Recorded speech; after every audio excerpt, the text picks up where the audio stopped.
네, 안녕하세요. 닥터스키니 다이어트의 최보윤 다이어터 김용태입니다. 네, 오늘은 이제 닥터스키니 다시 할게요. 네, 피디님, 그 다이어트 하면 뭐 어떤 게 좀 떠오르시나요? 저는 고문? 고문? 네, 굶기는 거잖아요. 네. 뭐 올드보이 같은 데 보면 군만두라도 주는데 튀김 먹지 말라고 하셨으니까 저는 군만두도 못 먹고 네. 갑자기 눈물이 나려고 하네요. 네, 너무 힘들 것 같아요. 네, 그렇죠. 이 다이어트 하면 힘들다 이런 생각 참 많이 하시는데요. 말씀하신 것처럼 무작정 굶는 다이어트, 또 정말 요만큼만 먹으면서 하는 초저열량식 다이어트는 정말 힘이 듭니다.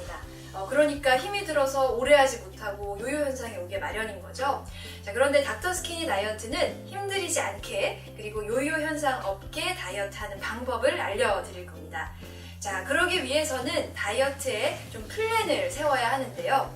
자, 다이어트는 크게 두 단계로 계획을 세우시면 됩니다. 첫 번째 단계는요. 체중을 좀 적극적으로 감량하는 체중 감량기이고요. 보통 한 6주에서 8주를 잡습니다. 자, 그런데 약간 좀 체중이 많이 나가시는 고도 비만인 분들의 경우에는 12주까지 잡기도 하죠. 자, 그리고 2단계는 이 감량한 체중을 유지하는 체중 유지기입니다. 그럼 유지기는 한 얼마 정도의 기간을 플랜 잡으면 될까요? 제가 예전에 살 뺐을 때 사람들이 맨날 하던 얘기가 있었어요. 이 체중 뺐었거든요. 네. 지금보다 50kg 정도 50kg, 40kg 정도 가벼웠었는데 네. 그때 사람들이 야, 너 1년만 이 체중 유지하면 네. 네 몸이 적응을 해서 넌 이제 살찌는 체질이 아닐 거야 라고 했는데 네, 제가 다시 찐 거 보면 네. 저한테는 1년 적어도 살찌셨나요? 아니요, 한 4년 정도 유지하고 있었어요. 4년이나 유지하셨는데. 그러니까 저한테는 그게 해당 사항이 없다고 볼 수 있는 거죠. 네, 저는 그렇게 느껴요. 그러니까 많은 분들이 다이어트의 기간을 그냥 뭐 몇 주 이렇게 그냥 바짝 잡으시고 빼시고 유지하시는 것도 그냥 몇 개월 유지하면 되겠지 생각하시는데 이제 그게 잘못된 거죠. 다이어트의 기간은 평생입니다.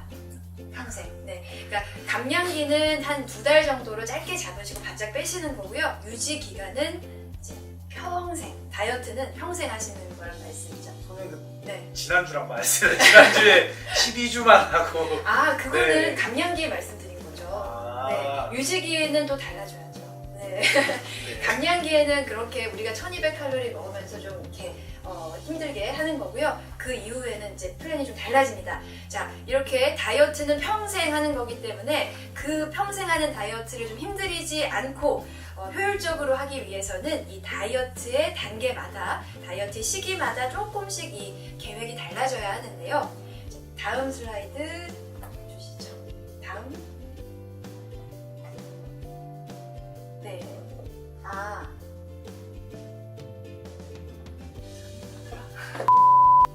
네, 이렇게 평생 하는 다이어트이기 때문에 힘들이지 않게 또 이제 좀 효율적으로 하기 위해서는 이 다이어트의 시기마다 조금씩 다른 플랜을 세워야 하는 겁니다. 자, 피디님 예전에 다이어트를 해보셨다고 했는데 그때는 뭐 어떤 방법으로 하셨나요? 자, 하루에 계란 1개, 고구마 반 개, 우유 200ml를 먹었고요. 하루 동안 먹는 양이 그거고 운동은 그냥 너무 적게 먹어서 운동하면 큰일 난다고 그래서 제가 학교까지 45분 거리였었는데 걸어갔다 걸어오는 방법으로 네. 그 외에는 운동을 안 했었거든요. 그러셨군요. 그러니까 피디님은 식이 조절도 굉장히 좀 극단적으로 하셨고, 네, 운동도 45분 거리를 그렇게 걸어 다니셨으면은 네, 많이 하셨네요. 많은 분들이 이 식이 조절 그리고 운동 이 두 가지를 어떤 비율로 해야 되는지를 참 고민을 많이 하세요. 물론 이 식이와 운동 두 가지를 같이 열심히 할 수 있으면 좋긴 합니다. 근데 우리가 또 이제 의지가 약한 동물이다 보니 이렇게 두 가지 열심히 다 같이 하다 보면 포기할 수밖에 없죠. 언젠가는 포기하고 요요가 올 수밖에 없죠. 그래서 다이어트의 시기별로 이 시기와 운동의 우선순위가 조금씩 달라져야 한다는 말입니다. 자, 결론부터 말씀드리면 다음 슬라이드 주시죠. 네, 결론부터 말씀드리면 자, 체중 감량기 때는 이 둘 중에서 시기 조절이 더 중요합니다. 그냥 중요한 게 아니라 훨씬 더 중요합니다. 식이 조절에 조금 더 많이 집중을 하셔야 하고요. 체중 유지기 때는 시기보다는 운동에 좀 하시는 게 맞아요. 네, 그러면 이 체중 감량기 때 시기를 어떻게 하라는 얘기냐? 무작정 굶는 다이어트는 절대 안 됩니다. 하루에 1200칼로리 먹을 거 먹으면서 하는 다이어트가 되어야 하는 것이죠. 이 1200칼로리라는 거는 평생을 1200칼로리 아니고요. 체중 감량기 때 다이어트 초반에 한 2달 정도를 그렇게 드시라는 얘기고요. 이제 유지기로 넘어가서는 먹는 양을 조금 늘리셔도 되고요. 이제 늘어난 칼로리만큼은 운동으로 태워서 유지를 하시면 되겠습니다. 선생님 그런데 유지기에도 기초대사량보다 낮은 칼로리를 섭취하면 살은 계속 빠지는 거잖아요. 그렇게 되죠. 네. 네, 그러면 어떻게 그 기초대사량만큼 다시 섭취를 하게 되는 건가요? 아, 유지기 때? 네.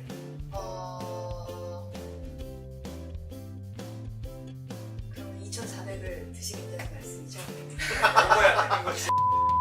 그러면 왜 하필 1200칼로리인가요? 네, 우리가 이제 많은 분들이 살을 빨리 빼기 위해서 이제 무작정 굶는 다이어트를 한다든지 그럼 정말 빨리 빠지죠.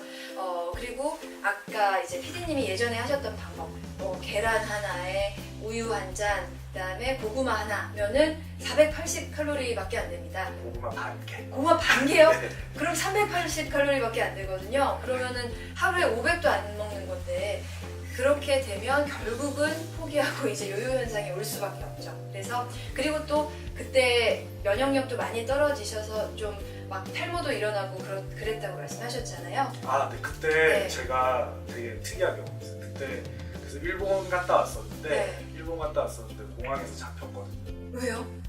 그때 저희 되게 유행했던 게 있었는데 몸에 열나면은 공항 검색대에서 잡혀야 되는 그게 있었어요. 아, 그 신종플루. 아, 네, 신종플루 네. 의심 환자로 잡혀가지고 아, 네, 한동안 집에서도 격리돼 있고 근데 그럼에도 불구하고 네. 굶었었어요 그 당시에. 이렇게 극단적으로 살을 빼시게 되면 면역력도 굉장히 떨어지고요. 잠깐 여기 네. 신종플루가 걸린 것처럼 신종플루 아니었어요 그때. 네. 아니었는데 아니 근데 신종플루가 아니더라도 감기에도 잘 걸릴 수가 있고요. 특히나 알러지 질환에 되게 잘 걸려서 몸에 두드러기가 난다든지 피디님처럼 이제 뭐 탈모가 일시적으로 온다든지 그런 경우가 있을 수 있어서 우리가 건강을 지키는 다이어트가 되기 위해서는 하루에 1200칼로리는 최소한 먹어주는 게 좋다는 말씀이죠.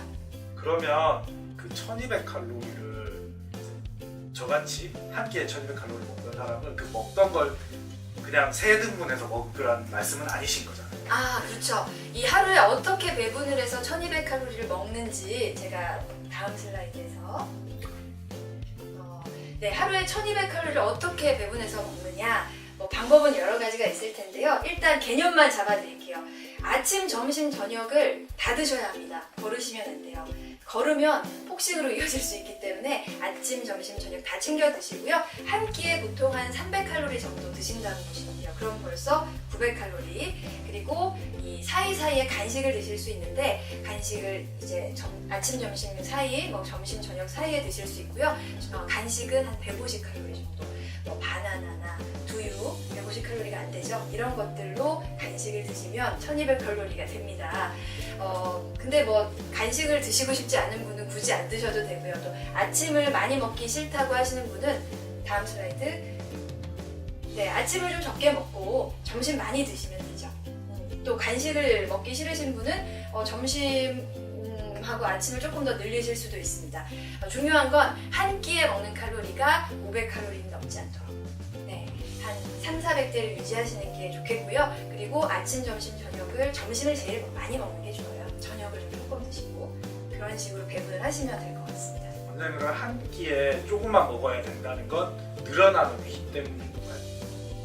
한 끼의 칼로리를 줄여야 된다는 거. 그 1인 1식도 하잖아요. 아, 그래서 그렇죠. 1인 1식 때 네, 그냥 제가 생각하기에는 1200칼로리 그러면 계속 참다가 그때 저녁 때 몰아서, 비빔면 2개랑 계란 2개 1200칼로리거든요. 네. 네, 절대 안 되죠. 네, 위를 줄여야죠. 그러니까 우리 다이어트는 평생 하는 거기 때문에 나의 위를 줄여서 끝까지 가져가야 합니다. 그리고 우리가 굶다가 먹게 되면 우리 몸은 굶게 되면 이제 기아 상태라고 인식을 하죠. 아, 비상이다. 들어오는 영양소가 없다라고 생각을 하기 때문에 갑자기 음식이 들어오면 우리 몸을 막 저장을 하려고 합니다. 그래서 그렇기 때문에 나누어서 드시는 드시는 게 좋다는 말씀이죠. 원장님, 근데 이렇게 좀 체계적으로 먹으면은 저 같은 경우 아까 그 지난주에 보셨지만 제가 되게 굉장히 빨리 먹고 굉장히 빨리 먹는데 천천히 먹으면 포만감이 더 잘 느껴요. 그럼요. 네. 그러니까 우리가 이제 포만감이 들었다고 뇌가 인지를 하기 위해서는 천천히 드셔야죠. 뇌가 인지도 하기 전에 그냥 막 먹어버리면 먹는 양이 많아지겠죠. 그래서 천천히 꼭꼭 씹어서 드시는 습관 중요하고요. 네. 식사 전에 물을 한두 잔 정도 드시는 것도 이제 뇌를 속일 수 있는 방법입니다. 포만감이 들기 때문에. 그래서 그런 습관은 좋은 습관이신 것 같아요. 제가 좀 똑똑하긴 한데 제 뇌를 속여보겠습니다. 속아야 될 텐데. 아니 원장님, 그런데 이렇게 숫자로만 제시하시니까 네. 저는 사실 와닿지 않아요. 왜냐하면 뭐 300칼로리면 뭐 비빔면 반 개, 네, 400이면 한 20% 떼내버리고 그렇게 하면 될 것 같은데, 근데 그러면 또 탄수화물 위주의 식단이라서 별로 안 좋잖아요. 그럼요. 네. 이제 300칼로리 하니까 아니 도대체 그거 가지고 뭘 먹으라는 말이냐, 이제 막연하게 공포감을 느끼시는 분들이 많은 것 같은데요. 이 300칼로리 섭취하면서도 아주 음식을 맛있게, 네, 영양소 듬뿍 드실 수 있는 요리법들이 있습니다. 그래서 다음 요리 시간 2교시에는 이 300칼로리 맛있게 드실 수 있는 요리법을 공개해 드리도록 하겠습니다. 네, 원장님 벌써부터 기대가 됩니다. 네.